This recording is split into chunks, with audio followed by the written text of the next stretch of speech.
And now on Tucson Business Radio X, your home for real estate with Carol Nugget. Well, hello, everybody. This is Carol Nugget, your home for real estate in Tucson, Arizona, hot Tucson, Arizona, and on Tucson Business Radio X. And I am here today with David Scott. He and his wife are the co-owners of Bio1 here in Tucson. And with coronavirus taking over literally and very much on the increase here in Tucson, I really wanted to devote today's program to talking about what do we need to know about our homes and what do we need to do to keep our homes safe. We hear a lot about masks and gloves and social distancing, but I haven't heard a lot in the media about what do we need to do to keep our homes safe. And Bio1, the company that David and Carolyn own, is a biohazard cleanup and decontamination company. And I thought he would be the perfect person to fill in all of the blank spots that we have. So, David, welcome. Thank you so much for taking the time to join us today.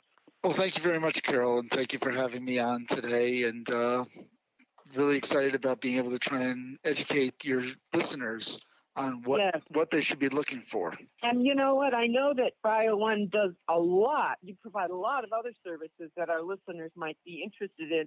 But I want to really start and address the COVID-19. And I was so glad to get the information sheet that you sent me, because the first thing that you mentioned was that we needed to talk about how COVID-19 is categorized by the CDC and why that's important to know, because I know we hear about the CDC's recommendations for our personal health, but I'd never really thought about how that might apply to the home. So how does that affect us, David?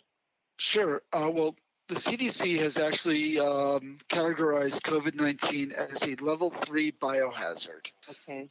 So what that means is special care needs to be taken when doing disinfections. And but the most important thing is all the waste that's collected from doing a disinfection. For example, the paper towels, the suits that the crew wears, the gloves, the booties, everything that's disposable that comes out of doing the disinfection has to actually be red bagged or put in a biohazard red bag and transported to a medical waste disposal facility. So we don't want to just throw this stuff in the garbage, okay? Because the problem is that we throw it in the garbage, what if somebody goes through the garbage and it's still, the virus might still be alive on the suit or something like that. We want to make sure that it is properly disposed of so we don't keep on promoting the transmission of this disease. So that's what is recommended after the disinfection. So what is the proper procedure for COVID disinfection? So the proper procedure for COVID disinfection starts with the crew being suited up. We go in and we start out by fogging the whole home or business. What that does is that atomizes all the droplets so that the droplets of the disinfectant can get everywhere. Then most of the disinfectants need to sit for 10 minutes.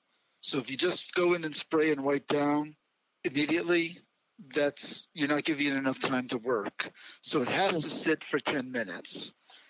At the end of the 10 minutes, we then go through and we then spray and wipe down again with both regular sprayers and electrostatic sprayers, all the high touchable surfaces. For example, we wipe down the light switches, the doorknobs, the kitchen counters, the tables, computers, telephones, any place that would be normally a high touch area would get a second treatment of the disinfectants. So what I'm thinking about listening to you is that what so many of us in our homes, and I'm sure there are many people in their businesses, are doing is exactly what you say not to do. People are going in, spraying, wiping, and walking away. Correct. You're saying that really isn't sufficient. Correct. All the, I'd say not all, but I'd say 90% of the disinfectants that are on the EPA list N for what's the EPA has approved to fight the coronavirus, they all require what's called a 10-minute dwell time, which means you spray it on and it's got to sit for 10 minutes before you wipe it down in order to kill the virus. Wow. That's really interesting. I think there are a lot of people, myself included, who this is the first time I've ever heard that. So that's very useful information. And I know that you provide these services, and I know that there are other companies that provide this kind of service for people who might be either feeling like they need it or they're just a little anxious, and so they'll feel a little safer if they have it. But I'm wondering if you can tell me how should a person decide whether they need to actually have a company like yours come into their home as opposed to just kind of, doing what they think they should be doing themselves? The big question will be is, has there been an active case or have they been exposed to COVID-19? If they're just doing precautionary, a homeowner can do that themselves and save the expense of a professional company coming in. Okay. But if they've had people, some people are having still, remodeling going on in their homes, and you don't know where these people have been that are coming in and out of their homes. Maybe a friend of theirs that they visited with had COVID-19, got COVID-19. Or maybe they went out to a restaurant, now that the restaurants are open, maybe they did go to a restaurant, but then they heard that at the restaurant there was an active case. But the big thing is if they get COVID, they want to get, if they get COVID or they know somebody who's had COVID has been in their home, they want to get it disinfected. And you're saying professionally disinfected, not just by them. Correct, professionally disinfected. And what is the cost? How do you charge? Is that by square footage or length of time, or how do you determine the cost? It's by it's by square footage, and we have a sliding scale. So it depends on the size of the home. Okay. So it can range. It's to have it professionally done. I don't want to kid anybody. It is an expensive procedure. You could be expecting anywhere from high hundreds into the thousands. Okay. But it could also be life-saving. It can definitely, because you don't want, this virus is so unpredictable. Even the CDC, first they say it can live on surfaces for 1 day, then they say 7 days, then they say 4 days. The problem is two things. They don't know enough about the virus, and apparently from latest reports, there's a possibility that it could be mutating. Yes. So, and and I know that mutation is of concern. Yes. And so I know a lot of people, one of their approaches, even when they have a family member who is either exposed or actually diagnosed with COVID, one of the strategies is to isolate them in the home. They have a basement. So the individual who either was exposed or who may even have the virus is restricted to the basement. In a case like, or, a particular room in the house, in a case like that, would you recommend that the entire house then be disinfected as well? It really depends on, did the person truly isolate to, let's say, the basement? Okay. If they truly isolated to the basement, and the other thing to consider is, well, in Tucson, there's not many basements, but let's run with the basement idea and say, if the person was isolated to the basement, but the HVAC system is in the basement, I would recommend doing the whole house, because there's a possibility that it could have gotten into the HVAC system and therefore being spread throughout the house. Well, okay, so in Tucson, let's use the example of a casita. Yes. If someone is isolated in a casita, would you still recommend that the main house and the casita be disinfected? No, just the area, as long as there's no exposure to the HVAC system, just the area that they were exposed to. If it may be the bedroom and a bathroom, maybe there's a den that they use, the area, sort of corner off the area that they've exposed, and have that area cleaned. Okay. So I'm curious, can you tell us a little bit about what your background is? I know that there are a lot of regulations in addition to recommendations by various federal and perhaps state agencies. I'm not sure about that. And I'm just wondering, what do you have to go through, or what are the regulations that you have to follow to ensure that the treatments that you are providing are effective? Sure. First off, when we do disinfections like this, we adhere to both CDC and OSHA guidelines. And as a company, BioOne has been disinfecting for viruses for over 20 years. So we've already been disinfecting for things like HIV, H1N1, C. diff, MRSA, things like that. So disinfecting for viruses, that's something we've done right along.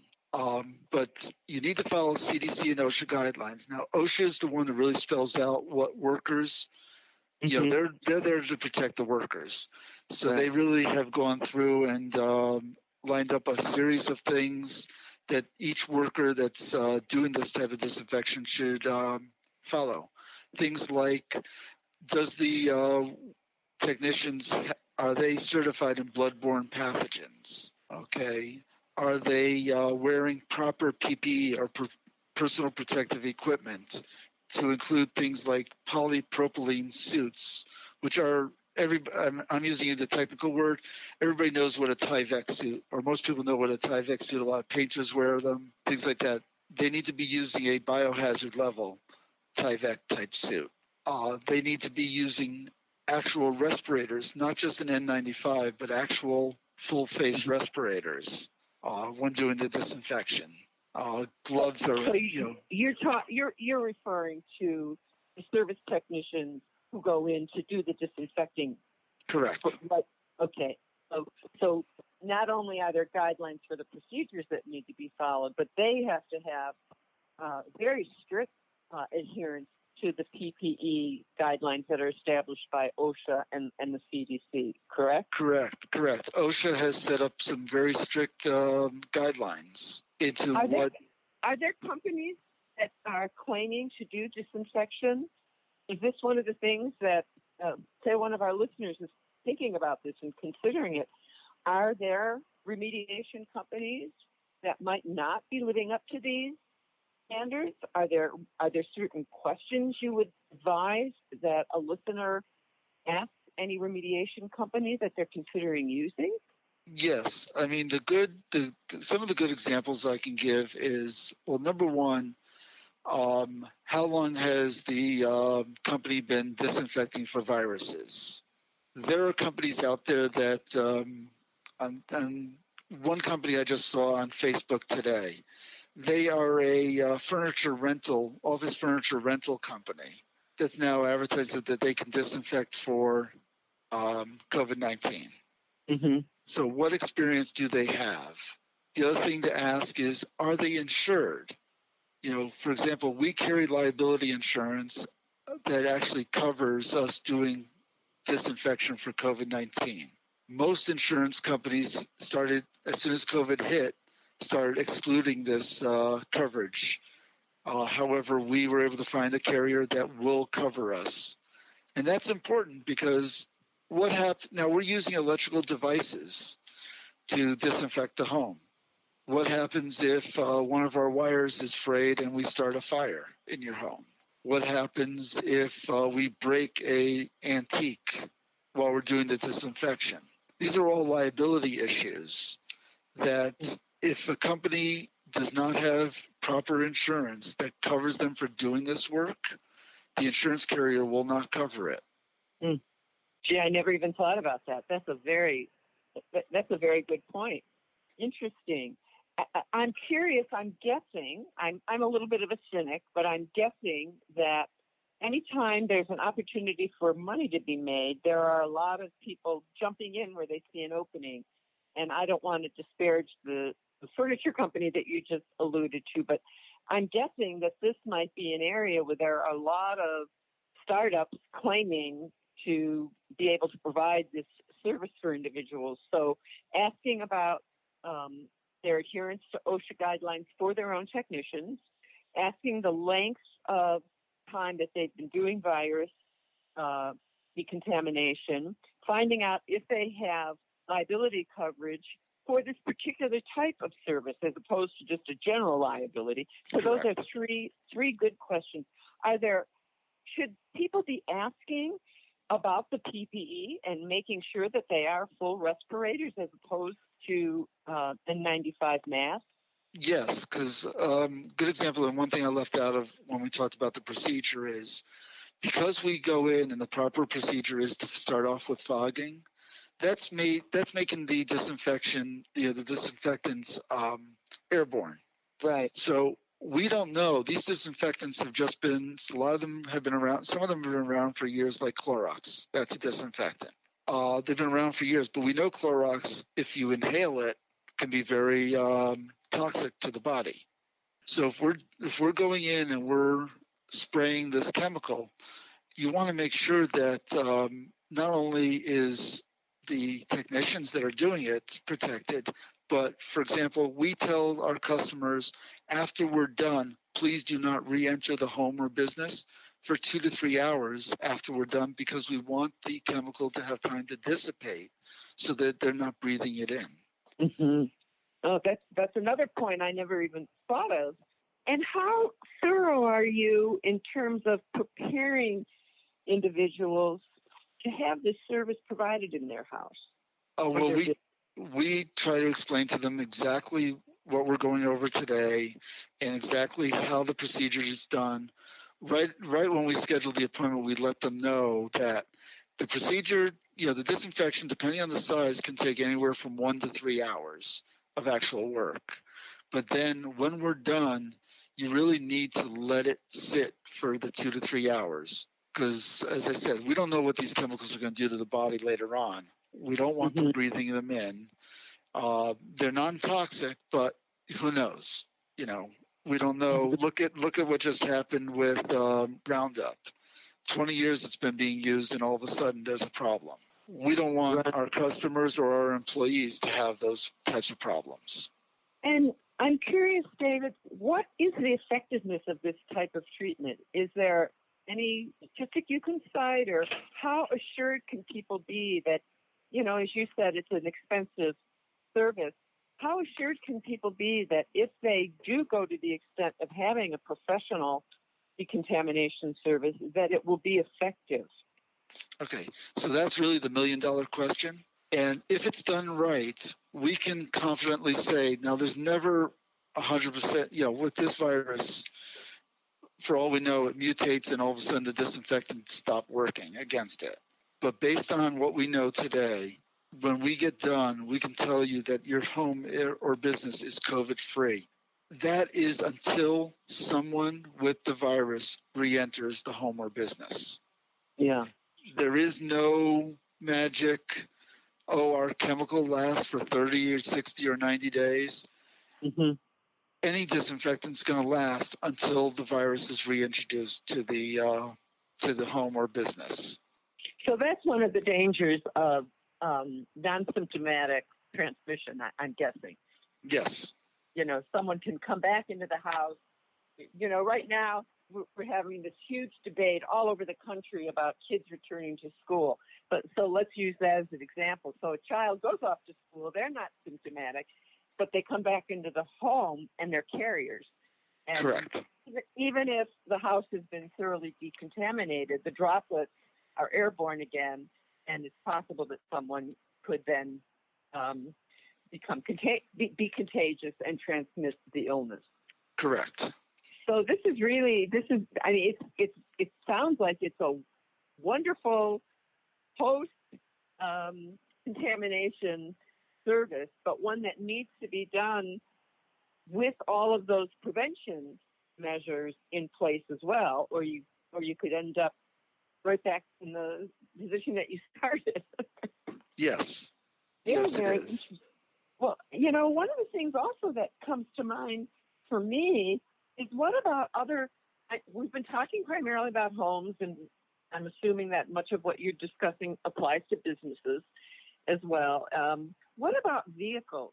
What about cars or bicycles or motorcycles? Since there's so much unknown about the transmission on surfaces, I've heard some reports that say it's not transmittable on surfaces. And as you were saying earlier, I've heard reports that it's transmittable for a certain period of time, and there's a lot of controversy about that. So what about other substances like vehicles that people might be coming into contact with, but they're not enclosed in the house? What do you recommend for those types of concerns? Well, for a couple of things, let's talk about vehicles. If it's your own private vehicle, if you haven't taken it into a service shop, nobody's been in your vehicle but you and your family, and nobody in your family has been exposed to COVID, your vehicle is safe. If you, by chance, use Uber or Lyft, you want to be very careful. Bring with you. I mean, we just rode up to the Phoenix airport with a driver, and what we did was we wore our masks the entire time that we were in the vehicle. We had personal hand sanitizers with us, our own, that we constantly were washing our hands with it. We did everything we could to possibly avoid touching anything in the vehicle. You just need to be very careful, because if you don't know where the vehicle's been, you don't know what's in it. And as you and I just spoke about a couple times, we do not know how long this virus will last on surfaces. And what about if you or a family member are infected with COVID and have been riding in the vehicle? Do you do vehicle decontamination? Yes, we do. Yes, we do. And it's best if they're having us come out and do their home or business, that we do the vehicle at the same time. The PPE, the personal protective equipment, and this is something else to consider and think about. Every technician that I outfit with personal protective equipment, just the PPE costs me approximately $100. So if you think about that, I have to be able to charge enough to cover not only my expenses of the disinfectants, but the time and labor of my technicians, but also $100 every time they suit up in their suits. So it's best if you have a vehicle that's been exposed and we're doing the home or business at the same time, we do it all at once, so that therefore we actually throw the vehicles at that point in, because they're very simple to do. But if you do it on its own, it's an expensive thing for us to just outfit ourselves to do it. This is really fascinating. You're bringing up so many things that I hadn't even thought of. And I'm here on Tucson Business Radio X. I'm Carol Nygett, your home for real estate. And I'm here today with David Scott, who is the owner of Bio1, which is a decontamination company here in Tucson. And we're been focusing on how can we take care of concerns around COVID-19 contamination in our homes, in our businesses, in our vehicles. And David does provide a fantastic service for those who may feel the need to have professional decontamination. And so, David, I'm curious, are there things related to the decontamination in homes that I'm missing, that your experience conducting this type of service has taught you, that our listeners might benefit from?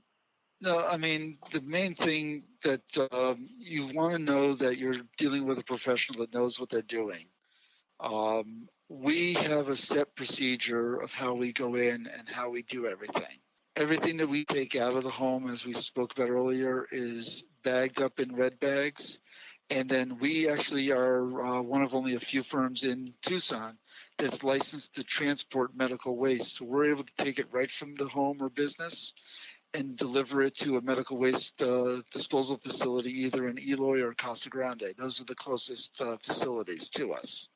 That's so interesting to me because I'm thinking about so many people and so many businesses and institutions, hospitals, all of the businesses, the offices, the government buildings, where we know that they're doing a lot of decontamination. But I really wonder if they are disposing of all of their materials appropriately. Are there laws or requirements about that? Unfortunately, COVID is so new that there are no laws or requirements. All you can do is follow what CDC recommends. So since CDC has called this a level 3 biohazard, that is what governs that we are disposing of it through medical waste disposal facility.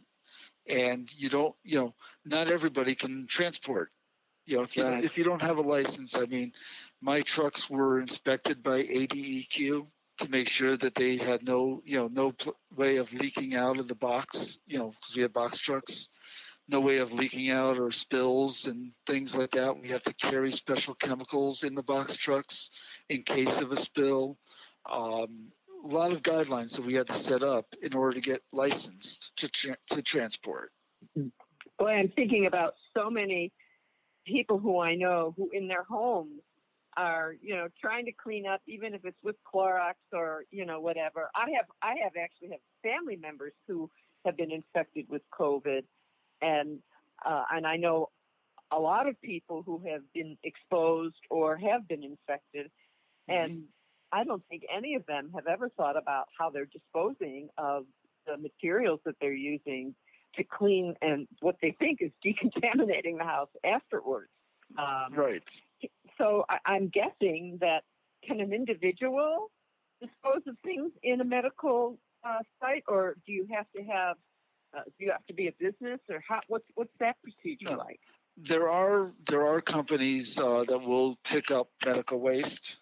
So if you did it yourself and wanted to have them pick it up, they charge anywhere from $15 to $35 per bag to pick up.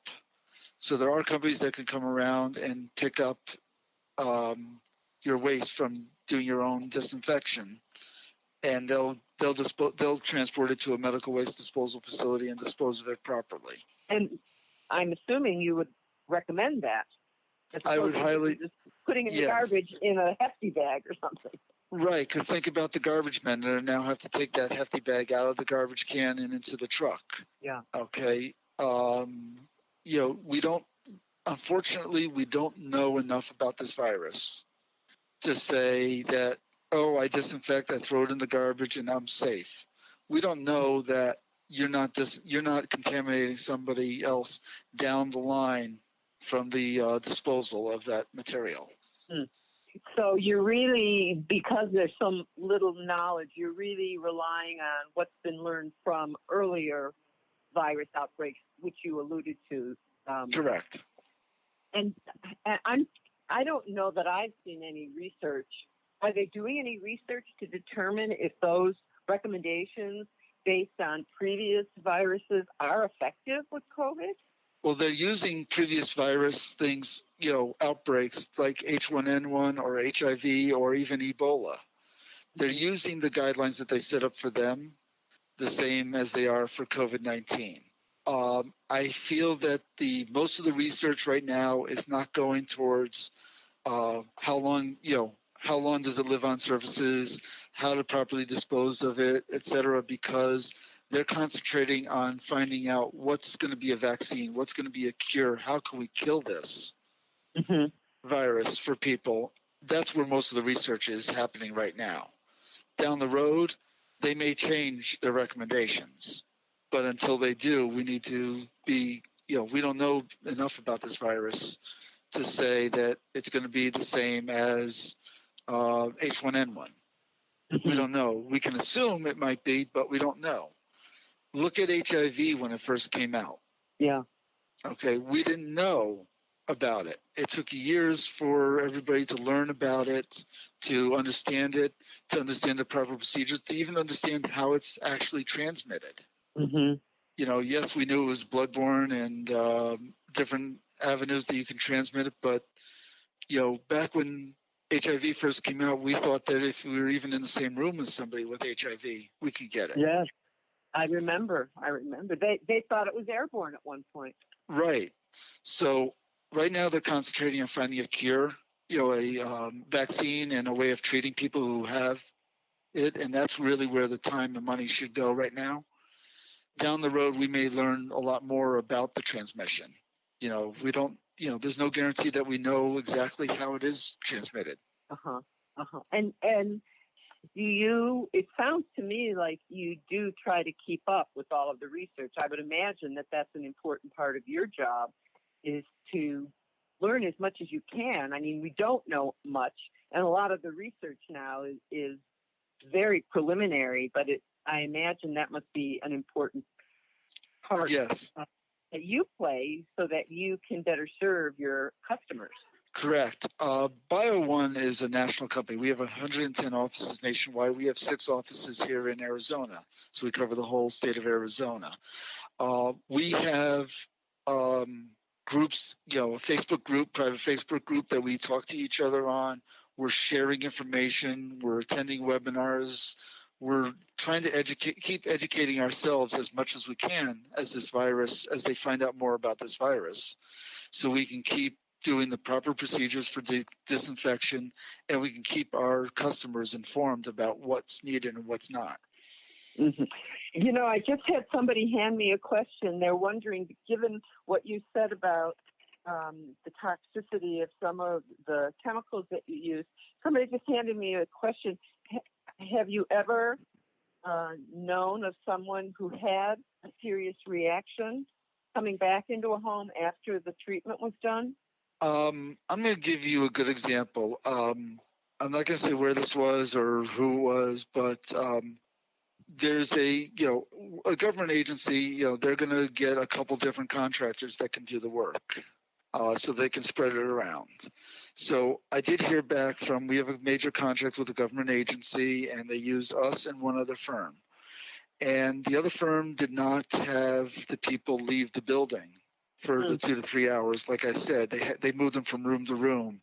And a lot of the employees were complaining about burning in their throat, coughing, etc., from being in the room right after the disinfection was done. Mm. What's very unfortunate about that is coughing and sore throat are some of the symptoms that some people have had when they've had the virus. So, right. I mean, it's unfortunate to have it in any case, but to develop some of the very symptoms that you're treating to decontaminate from, wow, that's unfortunate. Yes. So, and as I said, we don't know what it's going to do to the body later on. It's best I would rather err on the side of caution than just whiz through a job just so I can make a few bucks. If somebody wants me to do that, I'll walk away from the job because I'm going to do it the right way, or I'm not going to do it.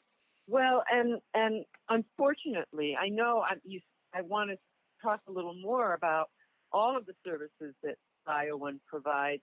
And unfortunately, one of the outcomes of COVID is that we do have unexpected deaths. Yes.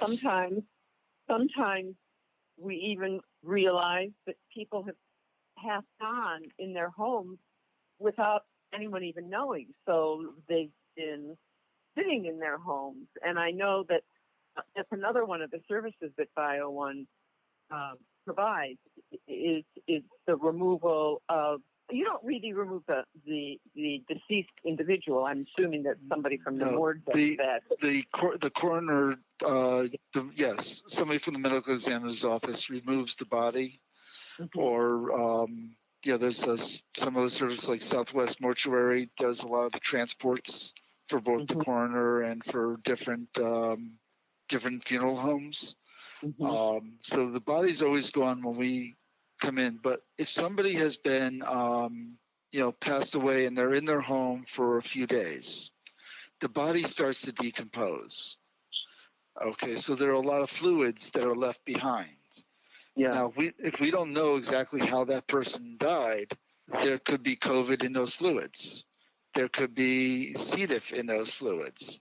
There could be several different bacteria, a lot of different bacteria and viruses in those fluids. So it takes a set procedure and a lot of care in cleaning it up.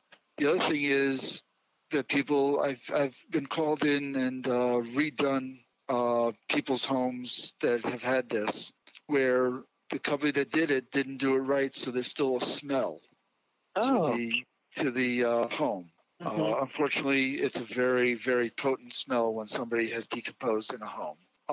So there are a lot of things that we look at. We look at, unfortunately, there are flies. Where did all the flies go? We go around the whole home and clean up all the fly droppings because the flies will be carrying part of the bio. Wow. There's a lot to it, and there's a lot of people. And again, everything we take out of there is considered medical waste and needs to be transported and properly disposed of. Wow. Well, as we hear every night on the news, as the hospitals are filling up more and more and more, and because so many people have lost their health insurance now because they've lost their employment, that's one of the things that I fear is we're going to start having more and more deaths in people's homes because they can't get admitted to medical facilities where they can be getting treated, and if the treatments aren't effective, pass away in the medical facility. So it's a very unfortunate situation, but it's wonderful that you provide a service in such a really, really sad situation. And I know that you also, given that I'm a realtor and my program, we really do like to address and educate listeners on things that are related to the home. I just want to talk about some of the other services that you provide. And one of the ones that's very important to me as a realtor is that you also do mold remediation, correct? Yes, we do. Yes, we do. We are certified by the Mold Institute of America. We are certified by them to do mold remediation. And it's important. I mean, people out here think, we're in a dry climate. I don't have to worry about mold. That's not true. Mold can be very toxic and very much, problem for people's health. So yes, we do mold remediation. One thing I will add is we don't do the testing. We are certified to do the testing, but we will not do the testing because we feel it's a conflict of interest. And people should think about that. If they're hiring a company that says, I'll test it and then I'll come back and remediate it. Well, are they really knowing, did they say that it's positive just because they wanted to do the remediation? So it's good to hire two separate firms for that. That's a great point. That's a really, really great point. And I'm so glad that you took the words right out of my mouth, because I was going to say that we do have so many people out here that don't understand that it's possible to have mold in the desert. Yes, it is. But I was just actually in a house yesterday where there had been a leak under the sink, and it had been let go, and so there was mold under the sink. And the tile in the bathroom, the caulking had loosened, so there was water behind the tile, so there was mold. They had to remove all the tiles. So I do see it quite a bit. And what would you say to those people who will say, well, you can just take bleach and get rid of it? Bleach is a great tool to use for surface mold, but what are you going to do with the mold that's behind the tile, for example, in a bathroom? It's still going to come out. It's still going to be airborne. You can't 100% seal it. So what are you going to do with that mold? Bleach is an effective tool to kill the mold spores, but you got to be able to get to them first. The second thing is, if you're using bleach or any chemical, are you taking care of the proper respiratory protection? Okay, so for example, again, just like we described with COVID, when we do mold, we're wearing respirators because we want to make sure that because we disturb it, and we're going to we disturb the mold, and we're going to we want to make sure we're not breathing it in. We want to make sure we set up containment zones so that when we disturb the mold, it stays in the containment zone with a negative air. We set up a negative air machine so that nothing comes out, no mold spores can get out of where we're working. Well, because I know it can be very damaging to the lungs as well. In fact, yes, people who have asthma tend to be the people. I've been with people touring homes, and an older home that hasn't been maintained, maybe it's vacant, and they will tell me that they can tell that there's mold in the house. Yes. Because they can just tell how it's reacting in their own body. So, well, that's good to know that you take such good precautions. And I really think it's great that you are aware of the conflict of interest between testing for the mold and remediating it. Because it's very, all of these services that you provide, they're all such sensitive services, and I think it's so important that people feel that whoever is providing these services can be trusted. Because I'm looking at the list of your services, in addition to the coronavirus cleaning and disinfecting, suicide cleanup, crime scene cleanup, blood spill cleanup, undiscovered and unattended deaths, medical waste disposal, tear glass, mold, feces, sewage backups, rodent droppings. I mean, every single one of these has very potentially serious ramifications for somebody's health if they aren't correctly addressed and remediated. Correct. So I think feeling trusting of the people who you have do this work for you is very, very important. Yes, I couldn't agree more. It's really something, you got to think about. What are they cleaning up? They're cleaning up things that, the way we like to always say is, we're the company we're the company that you want to call when we clean up all the gross stuff. We clean up the stuff that nobody else wants to clean up. But it's important that a homeowner or a business hires a professional to do this work so that it's done properly. They know that they can go away with a peace of mind. A lot of our services, like if it's a suicide or an unattended death or blood and things like that, 95% of the time, it's actually covered by homeowners insurance. Oh. So, things like unattended deaths and things like that, a lot of the times there's a couple of policies that won't cover it, but 95% of the time, all the homeowner will be responsible for is the deductible. And we also... And our coronavirus no. Contamination treatment? I was wondering about that. No, unfortunately not. The insurance companies are trying their hardest to not cover anything related to COVID-19. That's why I mentioned it's important. I spent over a month on my insurance renewal recently, making sure that I found a carrier that will cover me for liability for COVID-19, because most 99% of the carriers, including my previous carrier who covered me for all these other viruses, are excluding coverage for COVID-19. There's businesses out there that had business interruption insurance. And the carriers are saying, no, COVID-19 is not a legitimate cause for business interruption, even though the government said we had to shut down. Yeah. So, it's important to make. Yeah, exactly. So, insurance companies are trying to not cover COVID because they don't know the extent of what the claims might be. Another thing that I wanted to ask you about, because here in Tucson, we do have a large percentage of our population, our residents, our seniors, some of whom have family in the area, many of whom move here to be near family, but a lot of whom don't have family here. And unfortunately, we do have situations where when the parents pass on, we're left with a house where there may have been some hoarding. Yes. You know, I think as we all age, we feel more emotional about the things that are important to us, and so we tend to hold on to things a little more.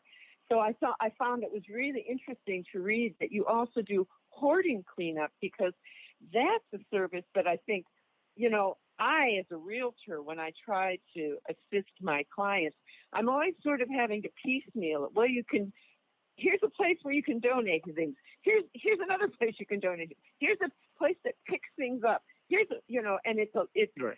There's no single service provider where I can just say, give them a call and they're going to take care of it for you. So can you say a little bit about what you do in a hoarding situation? Sure. In a hoarding situation, we take care of the family from A to Z. Okay, so we're going to go in, we're going to work with the family. We ask them to please, before we even start the job, we ask them to please fill out a property retention form, because we're going to look for memorabilia, certain things, anything of value we're going to look for. We just did a home where the person told us his sister would leave money laying around all over the place, where we found a few $1,000s, and we took that and turned it back over to the family. Okay, the other thing is that not only do we clean out the home of all the clutter, but then we go in and do a decontamination or disinfection of the home. So we'll clean the bathrooms, we'll clean the kitchen. We want to make the home, when we're done, a safe, livable environment for somebody to go into. Okay. And that's a great service for me as a realtor. Now I'm going to interrupt you for 1 second, Carol. I'm just going to give a little plug. If people want to see how we do it, the A&E show Hoarders is coming back on the air on Monday, the 20th. And Bio One is the company doing the season premiere of the show Hoarders. Oh, I think that's terrific. I want to make sure and get the word out about that. Yeah, so it's Monday night at 7 on A&E. Because I have been in that position several times, where it's left in my hands. I'll get a call from out of state that a family member has passed on, and they've taken care of getting their loved one transported to where they are so they can memorialize them and bury them, but they want to sell the house. And right. I've been in that position several times, and it's very, very challenging. And I'm noticing the time, and I wanted to ask you, because I do sell homes and our market is extremely busy right now, I'm wondering, short of somebody hiring you, I have a lot of my buyers who are going into a house that they've purchased from someone that they don't know. And short of being able to afford to have you come in and do a professional decontamination, what can I recommend to my buyers that they can do to feel a little more assured that they are at least taking some measures to protect themselves from coronavirus? Well, the first thing is, if the house is set vacant for, let's say, 2 to 3 weeks, the likelihood of the virus being alive in that home is very, very minimal. Okay. So if they don't want to do a full disinfection because of the cost or anything like that, if they leave the home, if they can afford to leave the home vacant, it's not one of these shotgun closings where they closed on their house and closed on the new one, and they're moving right away. So if they can leave the home vacant for a little while, for at least 2 weeks, that's a good, easy way, inexpensive way, potentially to avoid the virus being in their home. And what about new construction? When people purchase a new construction home, there have been a lot of different people in and out of there, a lot of different trades people. And of course, there is a period of time that passes after some of the tradespeople have completed their work, which would allow for the 2-week period of time. But that's a great suggestion. It's possible, delay your move-in and give the property time to make sure that the virus has dissipated, if there should be any virus. Is there anything else that you could recommend? What if someone can't take that 2 weeks? If they can't take the 2 weeks, they can try. Disinfecting it themselves. But I would recommend, if they can't take the 2 weeks, think about building that expense into their purchase and move. I just did, matter of fact, we did a home for an agent, a client of an agent recently, where the seller, it was requested of the seller because there was some questions about the people that were living in it before. That through the real estate agent, we set it up and we took care of it, and the seller paid for it.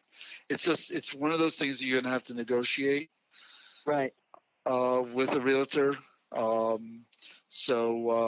But if it's a brand new built home, you still got to be concerned with waiting the time or disinfecting it yourself or doing something, because of all those people. I mean, we're building a house right now, and I'm going to disinfect it before we actually move in. Right. Because I don't know who these contractors have been that the development's hired. Right. And I know that when I'm actually in the process of building a home too, and I know that when I have gone, just to I keep an eye on it. I'm a realtor. I keep an eye on it. I've noticed that a lot of the tradespeople aren't wearing masks or gloves. So exactly. So I'm going to get a little more technical here, real estate-wise, but 2 questions. Would you be willing to escrow your costs if I'm in a transaction and I have a seller or even a buyer who wants this service? Would you be willing to get paid out of escrow so that you aren't paid until the transaction closes? Yes, we may ask for a small deposit just to cover our fixed costs of the PPE. Depends on the situation, but we have done that in the past. And do you go out and provide estimates for your services? Yes, we do. All of our estimates are free. We do not charge for providing an estimate. Okay. That's good to know. Now, I have one final question, and I'm not sure that you can answer it, but I know there's been a fair amount of talk in the media about air conditioning and the transmission of COVID through air conditioning systems. Do you have anything that you can offer us on that topic? Well, when we go into a home to disinfect it, we do also do the HVAC system. So we'll take out the filter and get rid of the filter because we don't know what's in the filter for the virus. But then we'll also run the system and spray our chemical through the system so that we do the best we can to disinfect the whole home. Okay. So that is one part that we do. So that's included in the regular service that you provide? Correct. Well, that's wonderful. David, I have really enjoyed having you on. I'm very impressed by your thoroughness and by your knowledge and your experience. And I've learned a lot. I'm sure my listeners have. And I just want to give you an opportunity now, because you have told us so much about what you do, to let people know how they can get in touch with you. And the one thing I know I was very impressed with is that on your website it says, and I know when I've called, you answer the phone. Yes. Now, yes, either Caroline or I, we're the owners of BioOne. We are the first ones that will answer the phone. And however, we have set it up so that a live person that works for us, not an answering service, will always answer the phone. So, if I'm on the phone like I am right now with you for this interview, our system is set up that it will ring to the next person in our company. So it'll always get answered by somebody. You'll always be able to talk to a live person. That's terrific. And how do we get in touch with you? So you can call us. Our phone number is 520-771-5960. You can also visit our website, which is www.bioone.com. Bio1 Tucson, and that's all spelled out. BIOONETUCSON.com. Well, David, thank you so much. It's been such a pleasure having you on. And I am Carol Nygett. This is your home for real estate here at Tucson Business Radio X. And it's been very informative learning all about dealing with contaminating coronavirus in our homes, in our businesses, in our cars. And it's been a pleasure. And if you have any questions, you can certainly reach me at 520-448-6033. And I look forward to getting back with you next month. And I'm hoping that next month we're going to talk about the electrical systems and issues and plumbing things that people here in homeowners, particularly in Tucson, but in general, what do homeowners need to know about these systems in your houses? So thank you so much for listening, and please stay safe and be well. And thank you again, David. Thank you, Carol, for having me on. We hope you enjoyed Your Home for Real Estate with Carol Nygett on Tucson Business Radio X.